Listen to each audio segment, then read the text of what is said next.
So hello everyone, welcome to SSC calculations again. तो आज हमारी सीरीज का है लेक्चर 14, डे है ये 16। ये सीरीज हमारी 30 डेज तक चलेगी जिसमें हम एसएससी की मैथ्स को टारगेट कर रहे हैं। तो बिल्कुल भी टाइम वेस्ट नहीं करेंगे और चलेंगे अपने लेक्चर की तरफ। देखो, आज का हमारा लेक्चर है हाइट एंड डिस्टेंस। इससे पहले पढ़ा था हमने ट्रिगोनोमेट्री। ठीक है। देखो, हाइट एंड डिस्टेंस थोड़ा सा उससे सिमिलर होता है। इसमें भी एक राइट एंगल ट्राइंगल हमें चाहिए होता है। ठीक है। अब देखो, ट्रिगोनोमेट्री में हमने पढ़ा था कि उसमें 6 फंक्शन थे, sine cos tan cot sec cosec. इसमें हमें टेन की जरूरत है बस। अब वो टेन की भी किन एंगल की? देखो, टेन एक 30 डिग्री में कुछ होता है, एक 45 डिग्री में कुछ होता है और एक होता है 60 डिग्री में। इतना हमें पता है। ठीक है। टेन होता क्या है? Perpendicular by base. हमें ये भी पता होना चाहिए। अब देखो, टेन 30 में कितना होता है? 1/√3। टेन 45 में कितना होता है? 1। और टेन 60 में कितना होता है? √3। इतना हम सबको पता है। तो देखो, अब इसमें चैप्टर में हमें और क्या पता होना चाहिए? ये हमें पता होना चाहिए। इस चैप्टर में हमें पता होना चाहिए, ये राइट एंगल ट्राइंगल है, तो इसमें एंगल ऑफ एलिवेशन क्या होता है? तो अगर एंगल ऑफ एलिवेशन की बात होगी तो ये वाला जो है, ये होगा एंगल ऑफ एलिवेशन। ठीक है। लेकिन अगर पूछ लिया जाए एंगल ऑफ डिप्रेशन क्या है, तो वो होगा ये एंगल ऑफ डिप्रेशन। ठीक है। इतना हमें पता होना चाहिए। अब देखो, अब आगे चलते हैं। देखो, अब इसमें केसेस क्या बनते हैं, ये इतना समझ गए।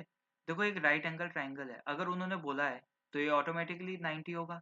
अगर उन्होंने बोला है कि एंगल ऑफ एलिवेशन 30 डिग्री है, तो एंगल ऑफ एलिवेशन से कहाँ जाएगा हमारा ध्यान? हमारा ध्यान जाएगा यहाँ पे। ये हमने पढ़ा है एंगल ऑफ एलिवेशन, ये 30 डिग्री मान लेंगे। देखो, ये ऑटोमेटिकली 60 हो जाएगा कि नहीं? देखो, ट्राइंगल की प्रॉपर्टी क्या होती है? Sum of all angle is equal to 180 degree. ये 90 है, 180 में से 90 तो एक अकेला एंगल ले लिया, बचा कितना? 90। तो इन दोनों का सम 90 होना चाहिए था। एक 30 हो गया तो दूसरा कितना होगा? 60। ऑटोमेटिकली आ गया। अब एंगल ऑफ एलिवेशन कितना दिया है हमें? ये वाला 30। तो एंगल ऑफ एलिवेशन से हम 1:3 निकाल सकते हैं। ये कैसे?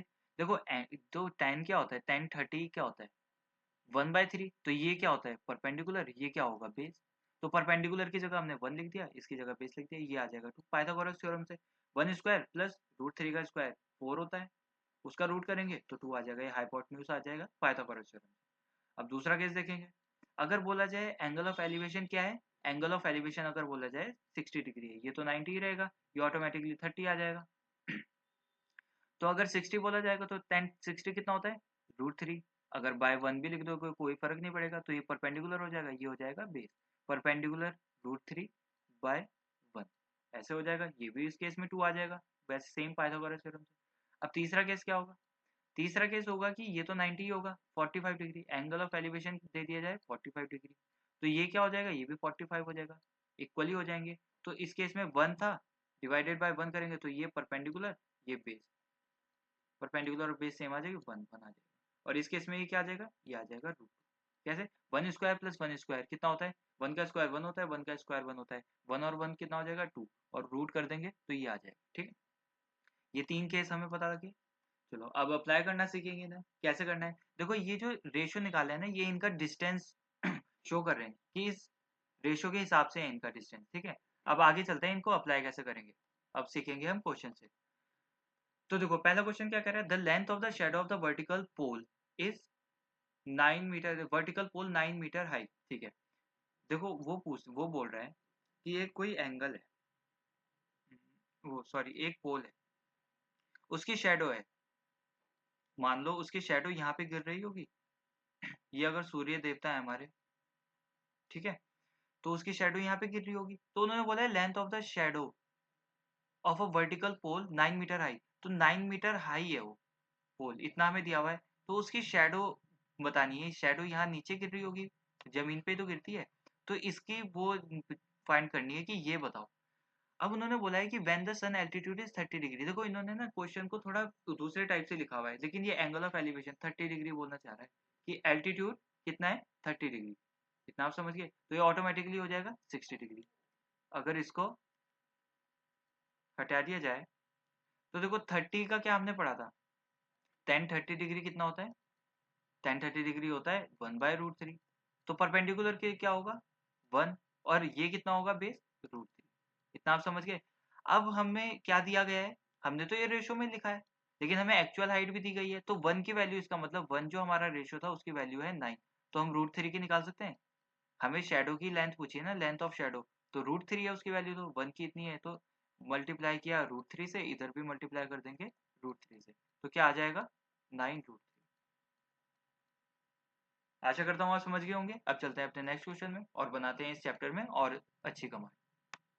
इसमें क्या बोला है, a guard observe an enemy boat, अच्छा ठीक है, गार्ड है कोई, उसने ऑब्जर्व किया एनिमी बोट को फ्रॉम एन ऑब्जर्वेशन टावर, अच्छा वो टावर के ऊपर खड़ा हुआ है, ठीक है, मान लो यहाँ पे है वो बंदा खड़ा हुआ, गार्ड खड़ा हुआ, ठीक है, उसने बोला कि 180 मीटर है वो, इतना ऊंचा है वो सी लेवल से, सी यहाँ पे बोट नदी में ही चल रही होगी, ठीक है, तो 180 metre, to be angle of depression is 60 degree, तो जो एंगल ऑफ डिप्रेशन है, मानो जो एंगल ऑफ डिप्रेशन है वो यहाँ पे है बोट को, कोई ए यहाँ पर है बोट, ठीक है, ये छोटी सी बोट बना देते हैं, तो उसका एंगल ऑफ डिप्रेशन बोला है, तो डिप्रेशन क्या होता है, मैंने भी बताया था, डिप्रेशन होता है ये वाला, तो ये कितना है 60 डिग्री, ठीक है, अब ये 60 डिग्री है और ये बन रहा है 90 डिग्री, ये बन रहा है 90 डिग्री, हमेशा याद रखना जब भी ये एंगल ऑफ डिप्रेशन 60 डिग्री होगा ना ये वाला, तो ये ऑटोमेटिकली 60 डिग्री आ जाएगा, सेम आ जाएगा, ठीक है, तो ये याद रखेंगे।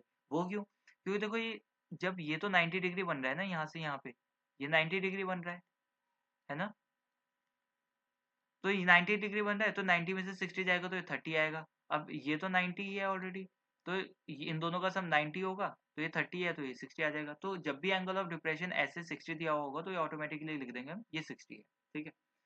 अब हमने क्या पढ़ा था, इसको थोड़ा दूर लिख लेते हैं। अब हमने क्या पढ़ा था, tan 60 कितना होता है, tan 60 डिग्री क्या होता है, √3/1 भी लिख लो, चाहे √3 लिख लो, चाहे √3/1, बाय 1 में कुछ से फर्क पड़ेगा नहीं, तो ये होगा परपेंडिकुलर, ये होगा बेस, तो परपेंडिकुलर की जगह लिख देते हैं √3 और बेस की जगह लिख देते हैं 1। उन्होंने दी भी क्या, उन्होंने बोला है distance of a boat from the foot of the tower, foot क्या है टावर का ये, और ये वाला निकालना है हमें, ये वाला डिस्टेंस निकालना है, ये है 1, तो हमें दिया हुआ क्या है, उसकी हाइट दी हुई है, तो √3 हमने रेशो में निकाला था और उसकी हाइट है, एक्चुअल हाइट है 180, इसके बराबर होगा, तो 1 निकाल देंगे, 180/√3, इसको और कैसे लिख सकते हैं, 60√3 लिख सकते हैं, ऐसे कैसे, देखो देखो इसको ऐसे लिख देंगे फिर, √3 है ना, तो ऊपर भी √3 से मल्टीप्लाई करो, ऊपर नीचे भी √3 से मल्टीप्लाई करो, तो कोई फर्क नहीं पड़ेगा ना, √3 से √3 कट जाएगा, बंद हो जाएगा, बात तो वही है। अब क्या करेंगे, अब हम करेंगे इन दोनों की मल्टीप्लाई, तो ये हो जाएगा 180√3 डिवाइडेड बाई ये हो जाएगा 3, ये √3 हो जाएगा, इसको काट देंगे 60 से, तो 1 की वैल्यू क्या आ जाएगी, 1 की वैल्यू आ जाएगी 60√3। अब हमें निकालनी क्या है, 1 की वैल्यू निकालनी थी, तो 60√3 दूर होगा, इतना आप समझ गए होंगे, है ना। अब चलते हैं अपने नेक्स्ट क्वेश्चन पर। तो इसमें क्या कह रहा है, a telegraph post is bent at a point above the ground due to storm, ठीक है, देखो एक टेलीग्राफ पोस्ट था, ठीक है, वो यहाँ से टूटा और क्या हो गया, ये गिर गया, ऐसे करके यहाँ पर गिर गया, मान लो इतना लंबा था,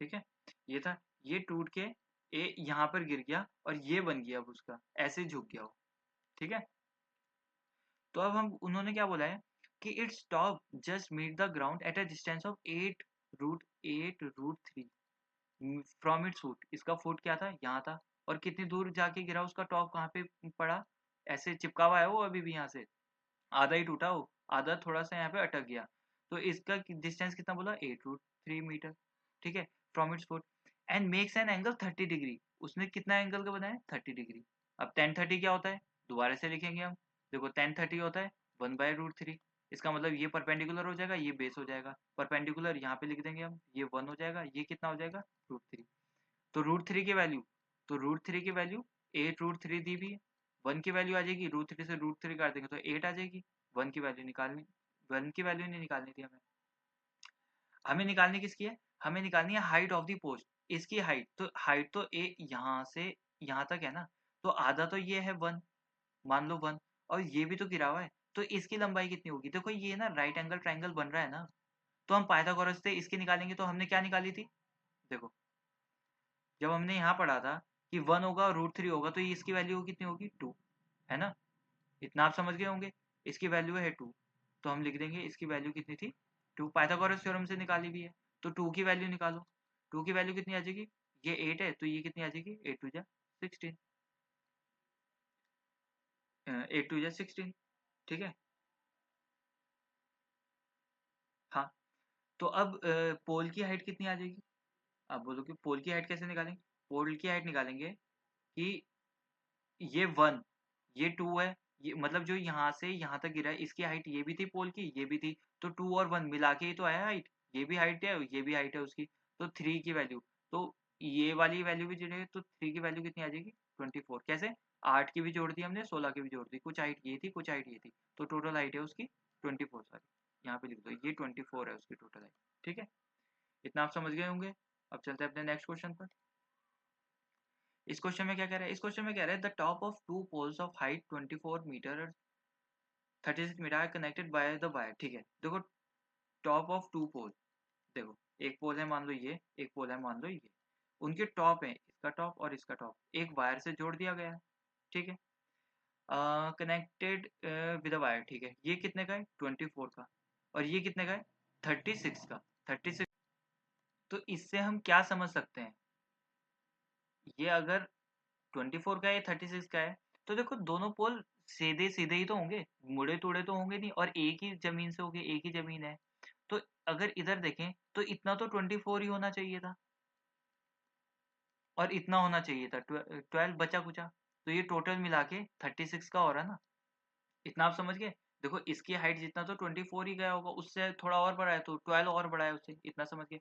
अब उन्होंने बोला है if the wire makes an angle of 60 degree with horizontal, देखो ये जो हॉरिजॉन्टल लाइन है ना, इससे कितना का वायर एंगल बना रही है 60 डिग्री का, ठीक है, ये 60 डिग्री का, तो 60 डिग्री का। अब 10 60 कितना होता है, हमने पढ़ा था √3/1, ये परपेंडिकुलर हो जाएगा, ये बेस हो जाएगा, ये परपेंडिकुलर है, परपेंडिकुलर कितना है √3, ये वाला है √3, और बेस कितना है ये हो जाएगा 1, ये हो जाएगा √3, यहाँ पे लिख लेते हैं। तो इसका मतलब जो हमारा रेशियो है √3, उसकी वैल्यू कितनी है, उसकी वैल्यू 12 है, तो 1 की वैल्यू कितनी आ जाएगी, वैसे ही करेंगे 4√3 जैसे हमने पहले वाले क्वेश्चन में किया था, है ना, 3 से √3 से डिवाइड करना आपको आना चाहिए, ठीक है। तो अब उन्होंने पूछा है then the length of the wire, wire की लेंथ कितनी है, देखो ये √3 इसके वैल्यू 2 थी, तो हमें 2 की वैल्यू चाहिए, यही तो है वायर, है ना, तो 2 की वैल्यू चाहिए तो कितनी आ जाएगी 8√3, 2 से मल्टीप्लाई करेंगे ना इधर इंटू 2, तो इधर भी 2 से मल्टीप्लाई करनी पड़ेगी 2 से। आशा करता हूँ आप समझ गए होंगे। अब चलते हैं अपने नेक्स्ट क्वेश्चन पर। तो इसमें क्या कह रहा है, इसमें कह रहा है at a point on a level ground at the angle of elevation of vertical tower is found to be such that its tangent is, tangent मतलब कुछ नहीं होता है, टेंजेंट मतलब 10 होता है, बस 10 की फुल फॉर्म होती है टेंजेंट, ठीक है, is 5/12 on walking 192 metre towards, यार towards tower, the tangent of the angle of elevation is 3/4 find the, देखो इन्होंने बोला है कि एक वो है टावर है, उसका एंगल ऑफ एलिवेशन हमें दिया नहीं है, लेकिन ये टावर की हाइट होगी, इतना तो हम बता सकते हैं जो परपेंडिकुलर है ना, ये टावर की हाइट होगी। उन्होंने बोला है कि ये है ना, मान लो ये एंगल ऑफ एलिवेशन हम मान लेते हैं थीटा है, तो टेन थीटा है, वो दिया है टेंजेंट इज, टेंजेंट मतलब टेन थीटा 5/12 दिया है, 5/12, तो ये क्या हो जाएगा परपेंडिकुलर, ये क्या हो जाएगा बेस, ये क्या हो जाएगा परपेंडिकुलर, मतलब परपेंडिकुलर जो टावर की हाइट है ना, ये हाइट होगी एक तरह से टावर की, और ये हो गया बेस, यहाँ से यहाँ तक का डिस्टेंस, ठीक है। अब उसने क्या बोला है, वो चला है यहाँ से 192 metre towards tower, towards tower कितना हो गया 192 मीटर टूवर्ड्स टावर, तो वो पहुंच गया होगा मान लो यहाँ पर यहाँ पर पहुंच गया है, तो यहाँ पर उसका एंगल क्या हो गया है? मान लो अल्फा हो गया है, ठीक है। तो टेन अल्फा की क्या बोल रहा है, टेंजेंट क्या है उस टाइम, तब क्या हो गया है 3/4, देखो ये परपेंडिकुलर है, टेंजेंट तो वही होता है ना, टेन तो वही होता है ना p/, बेस, तो ये बेस है, तो ये तो मान लो ये यहाँ तक का डिस्टेंस था 4 बेस, और परपेंडिकुलर था 3, यहाँ से यहाँ तक की हाइट। अब अगर हम एक चीज देखें, चलो देखो भाई इसका बेस यहाँ से यहाँ तक था, थीटा का यहाँ से यहाँ तक था, तो ये था, और इसका टेन अल्फा का बेस कहाँ था 4 है, जो यहाँ से यहाँ तक था, ठीक है, यहाँ से यहाँ तक। देखो ये ज्यादा था ये कम था, तो ये तो चेंज होना बनता है, लेकिन ये जो ऊपर था ये परपेंडिकुलर आ रहा था, ये तो टेंजे वो टावर की हाइट थी ना, तो टावर की हाइट दोनों में चेंज कैसे हो गई, यहाँ पे 5 थी, यहाँ पे 3 मान दी, ऐसे तो पॉसिबल नहीं है, उसकी हाइट तो सेम ही रहेगी। तो हम इसको सॉल्व कैसे करेंगे? देखो हमें ना पहले टावर की हाइट सेम करनी पड़ेगी, क्योंकि उसकी हाइट नहीं चेंज कर सकते हम। इसको 3 से मल्टीप्लाई करो, इसको भी 3 से मल्टीप्लाई करो, तो ये 15 आ गया, ये कितना आ गया 36। इसको 5 से मल्टीप्लाई करो, नीचे 5 से मल्टी डिवाइड भी कर दो, मतलब नीचे भी 5 से मल्टीप्लाई कर दो, तो फर्क कोई नहीं पड़ रहा ना, बात तो सही, बात तो वही है, रेशियो तो वही है। तो 5 3 15 डिवाइडेड बाय 5 4 20। अब थोड़ा ठीक लग रहा है। देखो जो परपेंडिकुलर बाय बेस था, परपेंडिकुलर बाय बेस, तो इसकी हाइट भी सेम है, इसमें भी हाइट सेम है, और इसमें भी टावर की हाइट सेम है, ये भी सेम आ गई, ये भी सेम आ गई, ठीक है। अब उसने क्या बोला है कि tangent height divided by perpendicular divided by base, तो परपेंडिकुलर क्या था 15, हाँ ये हटा देते हैं, अब इसकी जगह लिखते हैं हम 15, और बेस कितना था, ये पूरा पहले वाले का थीटा तो यहाँ तक है ना, तो यहाँ से यहाँ तक कितना था 36, और टेंजेंट अल्फा ये 15, तो ये ठीक है, लेकिन यहाँ से यहाँ तक नीचे का जो बेस था वो कितना था, वो था 20। तो अगर ये 30 है, ये 20 है, तो हम ये निकाल सकते हैं, ये यहाँ से यहाँ तक कितना होगा, तो यहाँ से जो यहाँ तक डिस्टेंस होगा ये 16 हो सकता है, बिल्कुल हो सकता है, क्योंकि अगर ये पूरा 36 है और इसमें से हम ये 20 है, तो ये 16 होगा, तो इसका मतलब 16 की वैल्यू है क्या है 192। तो 1 की वैल्यू कितनी हो जाएगी 16 1 16 16 2 32। हमें निकालने किसकी है 15 की वैल्यू, यहाँ से यहाँ तक 15 से मल्टीप्लाई करके गए, यहाँ से यहाँ तक 15 से मल्टीप्लाई करके जाएंगे तो 180, तो 180 मीटर का होगा वो टावर, ठीक है। आशा करता हूँ आप समझ गए होंगे। अब चलते हैं अपने नेक्स्ट क्वेश्चन पर। तो इसमें क्या कह रहा है, at a point on a ground चलो सेम क्वेश्चन है ताकि थोड़ी सी और कमांड मिल जाए। देखो हम डायरेक्ट बनाएंगे, अब देखो इस टाइप का था वो जहाँ पे भी खड़ा होता हमें नहीं पता, वो था 10 A, मान लो अब की बार 10 A दे दिया है, तो एंगल A है, मान लो A पे 10 A, ये हो गया 10 B। तो इसका क्या था, ये तो हाइट ही है। देखो 10 A क्या आना था 8/15, और 10B क्या है, ये है 3/4। अब उन्होंने क्या बोला है, इन्होंने बेस तो चलो चेंज हो रहा है, 15 से 4 हो रहा है, लेकिन हाइट क्यों हो रही है चेंज, परपेंडिकुलर तो ये तो सेम रहना चाहिए ना हाइट उसकी। तो इसको हम सेम बना देंगे, इसको और इसको हमें सेम बनाना पड़ेगा, तो इंटू 3 करेंगे, नीचे भी 3 कर देंगे मल्टीप्लाई, तो ये 3 जा 24 बाय 5 3 जा 15 3 जा 45, ठीक है। इसको कर देंगे 8 से मल्टीप्लाई, इसको भी कर देंगे 8 से मल्टीप्लाई, की जगह 8 3 जा 24 और 8 4 जा 32। अब ये हाइट सेम हो गई है, इसमें भी हाइट सेम हो गई है ना, ठीक है। तो हम हाइट को हटा के यहाँ से यहाँ लिख देंगे, हाइट तो उसकी 24 मानी हमने रेशो में, और यहाँ से यहाँ तक का डिस्टेंस कितना माना है, यहाँ से यहाँ तक का डिस्टेंस माना है 45। 10 A वाला है ना एंगल, तो ए वाला ये है 45 बेस।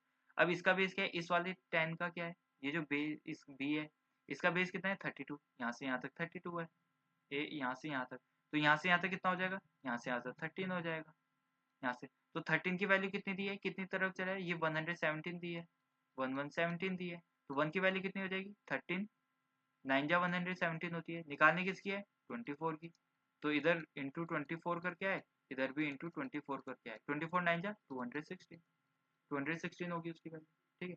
अब चलते हैं अपने नेक्स्ट क्वेश्चन पर। तो इस क्वेश्चन में क्या कह रहा है, इस क्वेश्चन में कह रहा है the shadow of a tower standing on a level plane is found to be 50 metre longer when the sun's elevation, ठीक है, angle of elevation is 30 degree then when it is 60 degree, ठीक है। देखो उन्होंने बोला है एक सूर्य देवता है हमारे, तो वो सनरेज डाल रहे हैं, तो जो टावर है ना उसकी हाइट,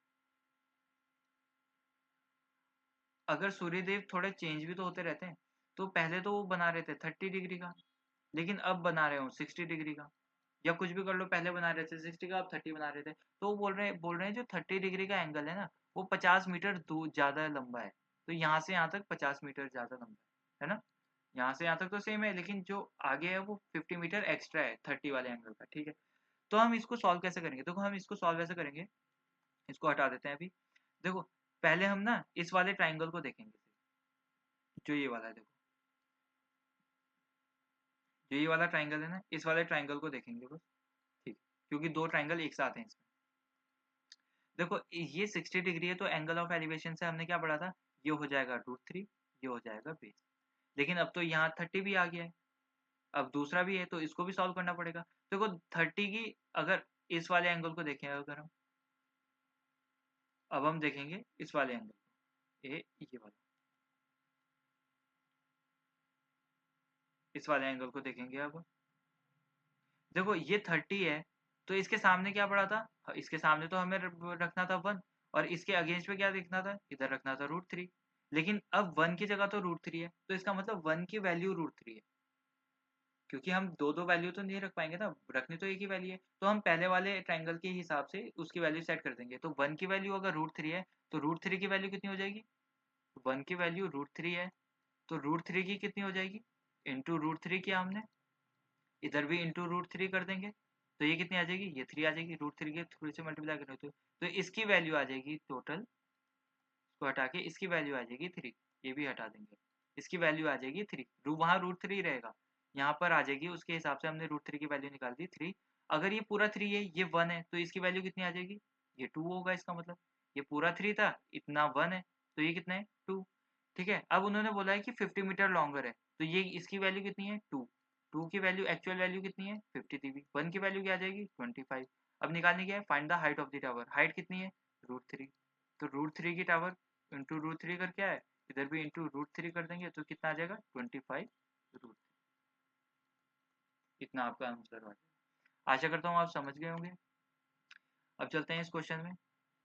इस क्वेश्चन में क्या कह रहा है, the angle of elevation of the top of a tower from the point P and Q at a distance of 9 centimetre and 4 centimetre respectively from the base of the tower and in the same straight line with an angles are complementary. ठीक है, find the height of the tower. ठीक है, वो क्या कह रहा है, वो कह रहा है कि एक ये है टावर, ये टावर है, ये टावर है, उसका दो एंगल बना रहे हैं, जैसे वो बोल ही रहे हैं, तो ये हमें एंगल का माप नहीं दिया है। ठीक है, तो हम क्या करेंगे, हम करेंगे, तो एक है पी है, एक है क्यू मान लेंगे। देखो लॉन्गर वाला पी है, तो इसलिए ये माना है, तो ये इसकी यहाँ से यहाँ तक कितनी हो जाएगी, यहाँ से यहाँ तक कितनी हो जाएगी, ये है 9, और क्यू कितना है, क्यू है 4 मीटर दूर, यहाँ से यहाँ तक कितनी हो जाएगी, यहाँ से यहाँ तक 4 हो जाएगी। ठीक है, इतना हम समझ गए, ये हो जाएगी मान लो हाइट, तो उसकी हाइट, टावर की हाइट ही निकालनी है हमें।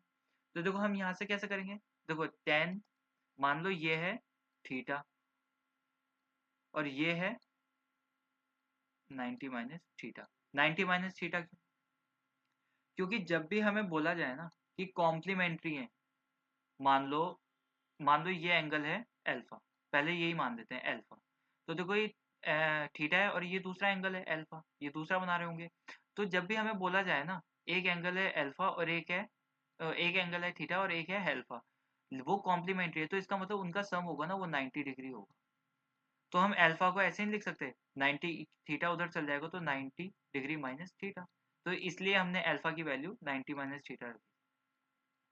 अगर बोलते हैं कि अल्फा और थीटा दो एंगल हैं, वो है सप्लीमेंट्री टू ईच अदर, तो उनकी सम 180 डिग्री होता है, ये भी याद रखना। ठीक है, इसकी अभी जरूरत नहीं है, हमें ऊपर वाले की जरूरत है। ठीक है, कॉम्प्लीमेंट्री बोला है तो सम होगा उनका 90। तो अब हम यहाँ पे क्या करेंगे, हम यहाँ पर करेंगे वैल्यू पुट करेंगे, कैसे, देखो टेन थीटा की निकालेंगे पहले।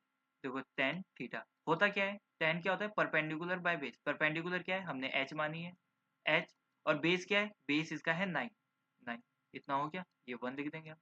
अब दूसरा क्या है, दूसरा है टेन 90 माइनस थीटा है 91, तो tan 90 degree minus theta is equal to, ये कितना है, ये परपेंडिकुलर तो यही है, और डिवाइड में क्या है 4, डिवाइड में 4 लिख देंगे।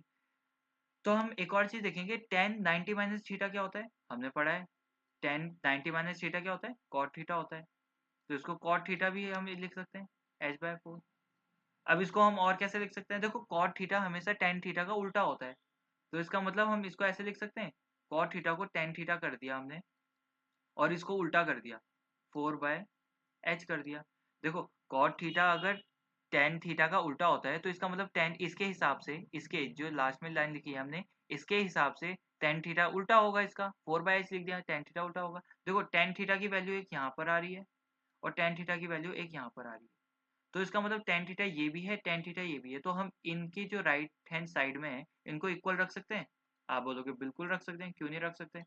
देखो tan थीटा के एक 1 वाली इक्वेशन है, ये 2 मान लो सेकंड इक्वेशन है, तो इसके है h/9, इसको इक्वल रख दिया हमने 4/h के। तो h कितना हो जाएगा, h उधर जाके h स्क्वायर हो जाएगा, 9 4 जा 36 आ जाएगा। h की वैल्यू कितनी आ जाएगी, रूट चल जाएगा इधर, तो h की वैल्यू आ जाएगी 6, h की वैल्यू आ जाएगी, h की वैल्यू आ जाएगी 6। ठीक, आशा करता हूँ आप समझ गए होंगे। देखो इस चैप्टर में ना बस इतने ही टाइप हैं, थोड़ा सा आप अपना दिमाग लगाओगे और थोड़ा सा ट्राई करोगे ना, प्रैक्टिस करोगे इसको, तो आराम से हो जाएंगे। इसमें इतना ही है, ज़्यादा कुछ नहीं है इसमें। ठीक है, तो थैंक्स फॉर वॉचिंग, और ऐसे ही सीखने के लिए मैथ्स को फॉलो करें, एसएससी कैलकुलेशंस को, जो आपको यूट्यूब में सर्च करने पर कैसे मिलेगी, एसएससी कैलकुलेशन 04 करके। ठीक है, तो मिलते हैं आपको नेक्स्ट लेक्चर में, तब तक के लिए बाय, टेक केयर।